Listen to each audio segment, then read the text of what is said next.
Well, hello, guys. Welcome to the Writers Tribe Talk Show. I'm your host, Elsa Kurt, and today I have yet another great guest for you. His name is Andrew Allen Smith, and he has got more things going on than even I do.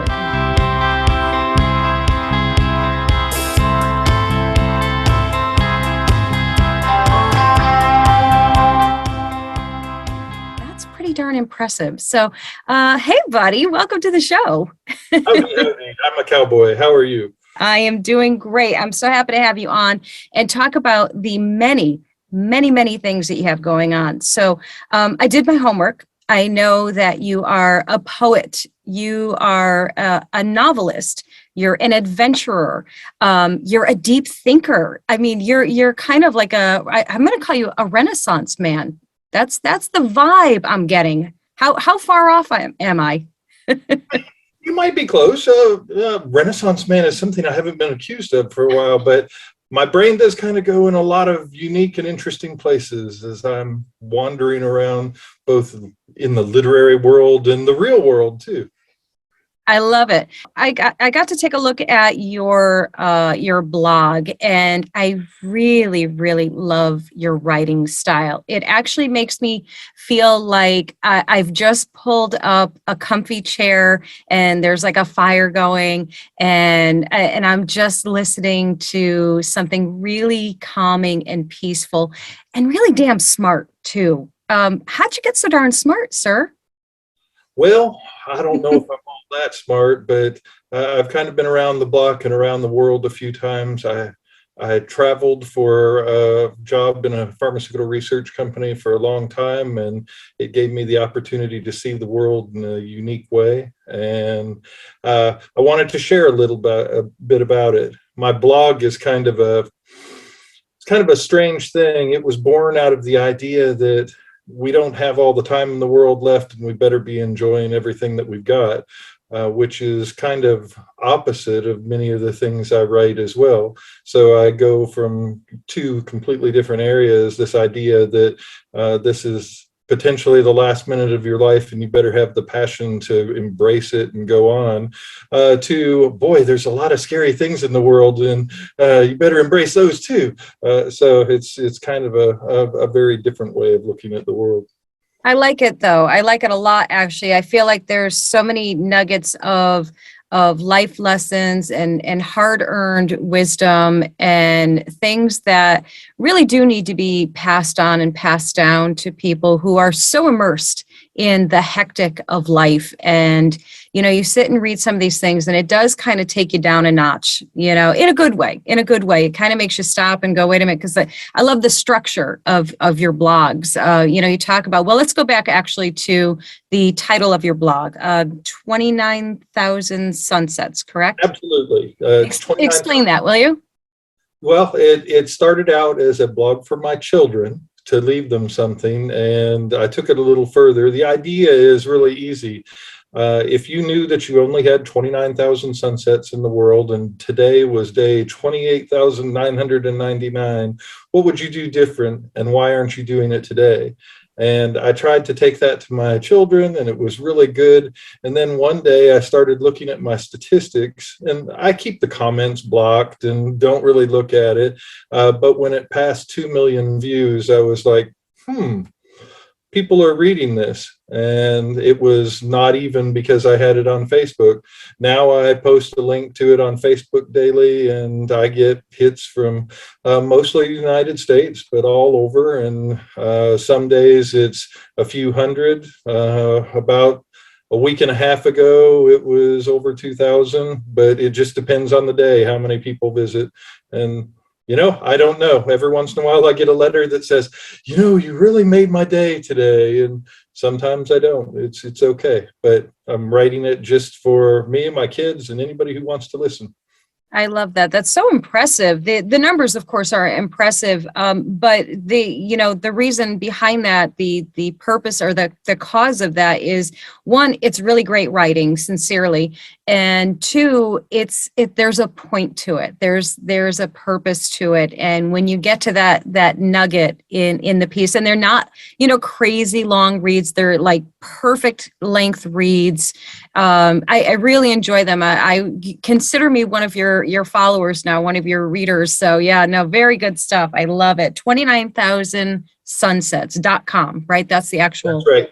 29,000sunsets.com. And I'll tell you a really funny story that'll make you tear up later. My father was a law enforcement officer and worked his whole life. He finally bought a bed and breakfast and lived out his dream. He beat cancer, and we had never done much together. We were estranged for a long time.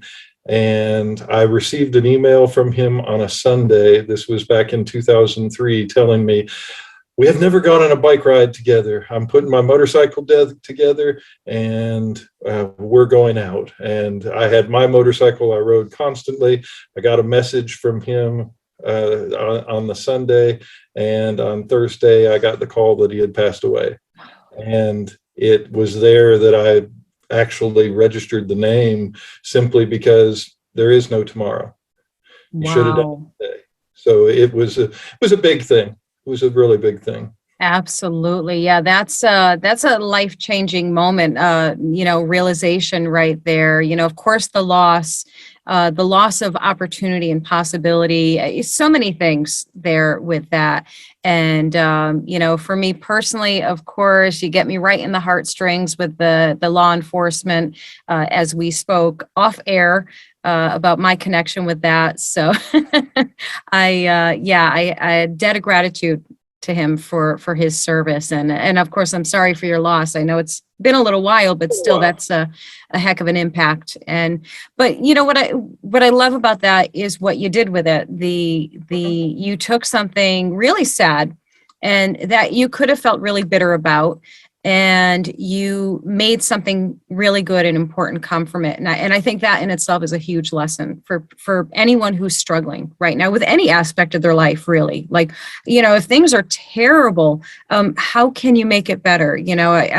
I always say, if you bring me a problem, you need to be coming at me with a solution too, or at least a desire for a solution. And I think we're cut from the same cloth, aren't we there? Absolutely. And then if you ever go there and search, there are 2,400 different days worth of something different. And if you have something that's on your mind, there's probably something about it there. Makes it fun. It does. Absolutely. And you post daily. That's a daily blog, right? Absolutely. Which is impressive in itself, because the dedication to that. I always have these great ideas that I'm going to do something really, really consistently, and I fail, to put it mildly. So that alone is a very impressive feat right there, to write daily like that. Don't worry. Now you'll be on it when this airs. Oh, it'll be something fun. Oh no, I'm a little scared. You're going to talk about that crazy blonde lady that wouldn't shut up. It's the crazy blonde lady. We all enjoyed the time. Now, I touched on your very prolific writing career as well. Tell me, before we get into the books, which I want to hear all about, tell me when the writing started. When did you start? And I know the blog's been going on for a while, but obviously this started a long time ago. Yeah, actually somewhere close to me, I have some spiral bound notebooks from when I was in elementary and high school, and they're little stories that I wrote or poems that I wrote, just trying to express myself. I was in a strange place in my life, facing a lot of difficulties from a broken family and the whole lot going on, and it gave me pause. Some of these I'm starting to revisit Obviously, this was pre-computer. There were dinosaurs roaming the streets. It was a long time ago. I've taken some of them and started typing them in and trying to decide if I'm going to turn them into more. But it was back in 2005 that I took a collection of poetry and published it as A Slice of Passion. And from there, I kind of paused.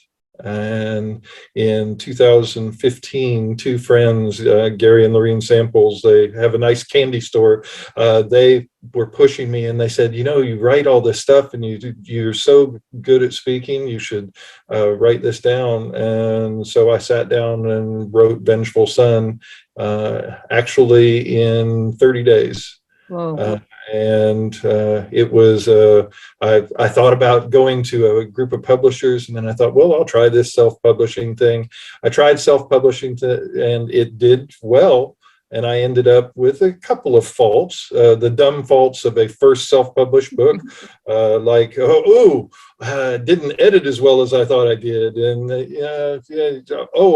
overused the word massive, which was massive at the time. But I've revised it since then, and it's grown and turned into now 12 books of different types, 5 in that series of the Masterson Files, and then other series and other items coming up. So it turned into all of the different types of weird passions that I have. That's so cool. I love it. So you, and by the way, you're part of a very, very large club of those first-time self-published authors who made this very same mistake. You are in very, very good company. I am quietly raising my hand as well. Been there, done that. And but it's an experience. It's a growing experience. And I think one of the best things that I personally learned from it was that, you know, the sky didn't fall, the earth didn't crumble, nobody threw rocks at me. They were just mistakes that needed to be fixed, and they got fixed, and life went on, And I know some authors, first-time authors or aspiring authors, go into full-blown panic mode, and they really think like they're going to be destroyed if there's a typo or an overused word, and and they catch it after the fact. It's like, no, there's so many of us out there. Nobody's really paying that much attention. Some people are, but that's okay. It taught me humility. Mm-hmm. Because my position just prior to that was doing quality documentation, and I was way over the top and very hard on other people and very hard on myself. And then to make the mistakes that I made, it was tough, and realizing that mortality, that humility, that, oh, you can make a mistake. Oh, yeah. But then I turned it around, and what ended up happening is when I just had Vengeful Son, I had given it to a reviewer who does Black Words, White Pages. She's a very prolific reader, and she sent back a review, and it said, "Here are your mistakes." She said, "I gave this book 4 out of 5 stars, and normally I would have put it down because it had numerous mistakes, but the story was so riveting and the characters were so interesting that I couldn't put it down, and finished reading it in a day." Wow. And it was kind of a, wow, I love your story. Oops, you made a boo-boo, fix the boo-boo. And I used that feedback to, find better and better editors. And I've continued to find those, and to work with good people, and make my product better and better as I went on. Nice. And kudos to her for being just simply such a good human to take that extra effort and that extra time for something she saw as being worthy of doing that. And, we're kind of in a world where people don't necessarily do that very often. So, but, and not to discredit or devalue your skill that made her want to do that. So that's really, really fantastic. Tell me a little bit more about these books. You have more than one series, so let's kind of like break it up here and go with the first series. Tell me, what genre is this in, and what's the overall theme of these? Because they sound really cool. Well, the first series that I started currently has 5 books in it, and the 6th is in edit right now. It is called the Masterson Files series. It is about middle-aged man, Jonathan Michael Masterson, who is trying to retire from being an assassin in the hills of Kentucky. And through a series of adventures, a lot of people end up on his doorstep that shouldn't and force him back into the fray. One of the best reviews I got is, think Jack Reacher with a steady, because he does. His girlfriend and he are tight. They're very good together. And she has her own book inside of the series where she's the main character. But it's a consistent series of adventures about things that he did when he worked either for the government or a group of millionaires who wanted to make the world right. And their way of making the world right is if somebody got away with it, they paid him to eliminate that problem. Whether it was a pedophile or just a bad person, he was contracted to eliminate them. And it turns into a very interesting and different story, because you want to root for him, but he's kind of a tragic anti-hero. He's done a lot of bad things.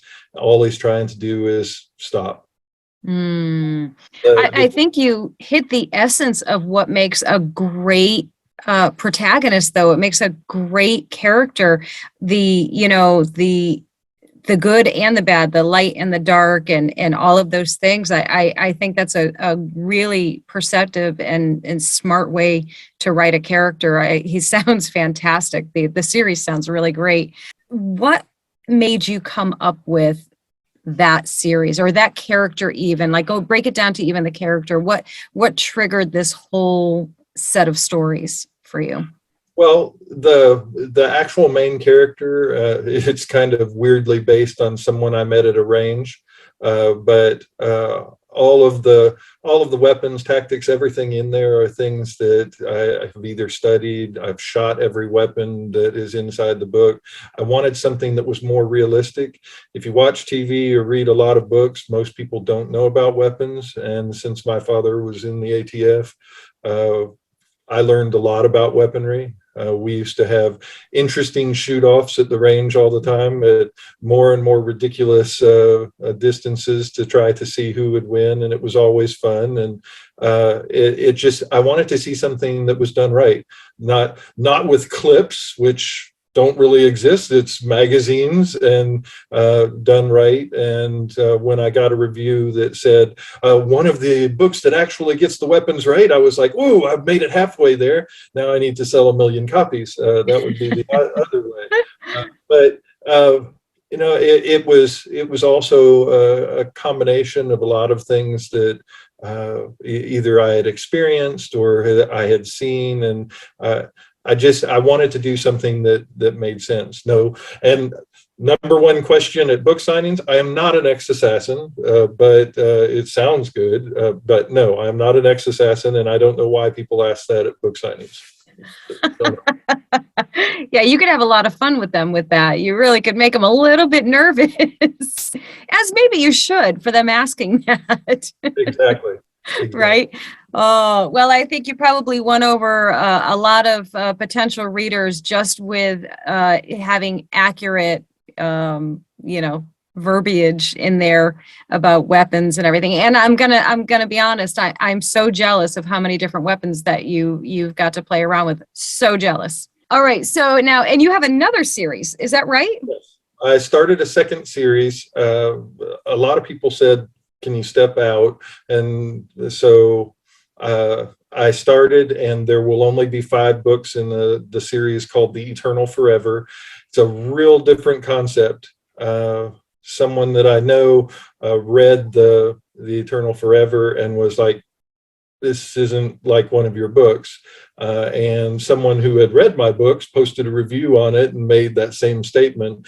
The Eternal Forever is about Adam, and his first memory is in 2200 BC in Derbent, which is between the Caspian Sea and the Black Sea. And he doesn't know who he is, doesn't know anything. and an old woman takes him in, and somewhere during the night, she starts getting younger by being around him. And so she and 12 other women keep him captive for 700 years. And they were all old at the start, and they all became young around him. And through a series of adventures in the current time, he's telling this story to a young woman who he's saved about what's going to happen to her and how she'll change. There is a action adventure story going on in the present. There is an action adventure story going on in the past. There is a little bit of romance and borderline eroticism, but it is fast paced and lots of fun, and a very different read. But several people have written to me and said it's by far one of my best books. So it's different. There will be 5 in the series, and because I had the cover created for me, I have all 5 covers, all 5 names, and I hope to have them finished in probably about 2 years. That's amazing. And it sounds so intriguing. It's going right into my TBR list immediately. That sounds right up my alley. I really honestly can't wait to read that. One of them is out already or not yet? The first one is out. Okay. Adam, book 1 of The Eternal Forever is out. Okay. The second one will be Morgan, and all of them are in first person except the 5th book. The 5th book will be third person. But the 3rd book is Terry, who is the girl he saved. The 4th book is The Hidden, which is about the 13 women. And the 5th book is Eternal, about his escape and making things different. It is. I have the story mapped out, but I am mostly a pantser. Once I get writing, it just flows. And I don't go from a big outline. I just have the initial ideas that I had when I started it. That's amazing. You have some really thought out ideas, like really concrete ideas. It's so impressive. Yeah, I'm a full blown pantser. I just sit down and write. The only time that I did do some outlining and plotting is when I did do a series, and that was, you got to keep everybody straight. So you can't have them having blue eyes in one scene and brown eyes in another. So consistency was pretty key for that. So I couldn't just be my usual pantser self on that. That's what they make OneNote for. Hey, yes. Look, this character, he's this height, this weight, these are all the things he's done. I can jump that up in a second. Yes, nice and easy, right? Absolutely. Now, you mentioned that one of the books that you wrote, you wrote it in like 30 days. What's the average for you from start to finish, or start to finish for first draft? I do NaNoWriMo every year, and I always finish a book.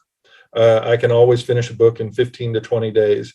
My problem is that then I'll start thinking, and that's, in my opinion, probably the bane of a writer's existence. Ooh, I don't know if I like this, and it'd be better if I walked away from it and said, okay, let's do this first pass, send it to an editor, and get some ideas back. Normally, it's 30 to 60 days. And then it's just me slowing it down. If I do anthologies, I can write 2, 3, 4, 5 short stories a day. And I've started looking at submitting to other avenues, and I'm actually in several other publications where I'm just a contributing author and not actually the author of the book. The idea is, if somebody reads it and goes, wow, I want to read more, that there's a lot more out there for them to read. Mm-hmm. I like that. So it does not sound like writer's block, and I put that in like mental air quotes, ever is an issue for you. Do you ever have a fear that you're going to wake up one morning and the stories are going to be gone? It doesn't sound like it's possible for you. No, I have literally hundreds of stories in my mind, and in my folder, I have a folder and a key and all sorts of backups to it. I have first paragraphs or first chapter of dozens of books that I want to finish, and I will eventually. Unless I keel over, but I want to finish all of those different stories, and even finishing the ones that I have will take years. There are that many of them. That's just incredible and really, really so impressive. I'm actually pretty jealous. I thought I was busy with, several, tabs, so to speak, open. But you are wiping the floor with me here. No, never, never. I love it though. I think it's fantastic. I said to another guest one time, I thought they had so much energy that I wanted them to bottle it. I want the same of you. Where do you get all that? Do you sleep? Do you ever sleep? How do you do all of this? I'm trying to more now, but normally up until just recently, I sleep 3 or 4 hours a night. Sometimes less, sometimes a little bit more. So I'm awake a lot. And what that leads to is, thousands of movies. I have almost 10,000 movies in my movie collection. I have a library of books, and I read voraciously. Right now, I'm reading 9 to 10 books a week, and I just enjoy taking on new information. I have a stack over here that I either have to write reviews for or throw them in Goodreads for my 300 this year Goodreads challenge. It's going to be a lot of fun, but I've never, not since I was 18, did I sleep that much, and it's why sleep when there's always life to live. Absolutely. Yeah, you definitely make the absolute best of every waking moment, it sounds like. Absolutely. And I feel like that maybe you should add to your list of many, many things, teaching a course on how to do what you do, because I think you would sell out in a heartbeat. That would be interesting. Mm-hmm. They would probably go, no! That would be bad. It would be interesting, though, to talk to people. And there are a lot of things that occasionally you have to take back and eliminate from your life. I cut my screen time down, Facebook and others, because it burns time and doesn't do anything for you. I love playing video games, but I cut that down to once a week. And there are things that, reading helps. There are other hobbies that I have. We talked a little bit about it. Sorry, anybody that this bothers. I shoot constantly. I like being perfect. I do strange things, whether it's with bow or axe, or there are other things that I work with and just try to hone who I am. And I've changed my workout routine recently and get up at 5 a.m. every day after going to sleep somewhere after midnight, and do a workout every day, trying to lose some of my COVID weight. I hear that. Yes. Yeah. And, I think that's really so smart, and also yet another great lesson really for people, because you are mastering this whole mind body mastery really of just being the best at your best capacity, both physically and mentally, because you're regularly exercising your brain and your body as well, which is so smart. And it's one of the reasons that I loved shooting so much when I first started. Dumb story is that when I first started shooting, it was before my dad and I started shooting together. And the reason that I liked it is because I wasn't good at it. And I started shooting more and more and got better and better and became a very good shot over time. But part of the appeal was, hey, I can't do this really well. And that was a big thing at the time. It was when I was young. Oh yeah, no, that makes perfect sense though, and I agree with you. As much as I want to be perfect at all times at everything instantly, I do love the challenge of improvement, of starting here and then seeing that improvement. So that makes perfect sense. I love that. So tell me, well, never mind me, tell everybody where they can find all of your works. They can find all of my works by going to either andrewallensmith.com, that's AndrewAllensmith.com, or by going to Amazon or fine bookstores anywhere. Amazon has all of my titles hidden around them, but andrewallensmith.com gives you a little bit extra. It lets you sign up for my newsletter and have some fun looking around, and you get to see a wonderful picture of me.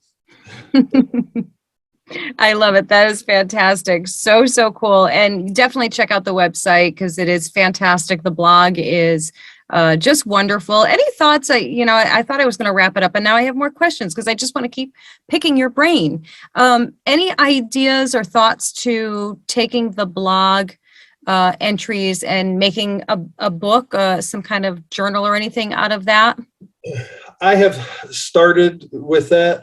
I have thought about it, but with the number of posts, I would have to pare it pretty heavily. Considering the size, if I just put them together and tried to collate them by subject, it would be about a 900-page book. Because there's sometimes that I get rattly. Most of the time, I try to keep it short and sweet. Try to uplift people, let them know that somebody's out there that cares and that they should pay attention to the world a little more. But sometimes, in fact, a few days ago, I got relatively prophetic. Or when I'm talking about a certain situation, it gets a little longer. And some of those get into 1,000 to 1,500 words, and those add up. So, yes, they do. And just a little teaser for viewers or listeners. I love your sign off at the end of each blog entry. And I'm not going to tell anybody who it is. You have to go look at it yourself. So, but I love the way you end each one of them. It's really cool. I enjoyed this so much. I hope you can say the same. Like I said, I feel like I just want to keep picking your brain and just learning more from you. So, I'm basically begging you to come back on the show another time and talk with us some more. All you have to do is ask. It is good. Yeah. It's good. Wonderful. Outstanding. Andrew Allen Smith, our guest today. He is a very prolific writer, an adventurer, all of the things, a poet, and a really cool guy. So go check out his stuff, and we will see you guys in the next episode. Take care.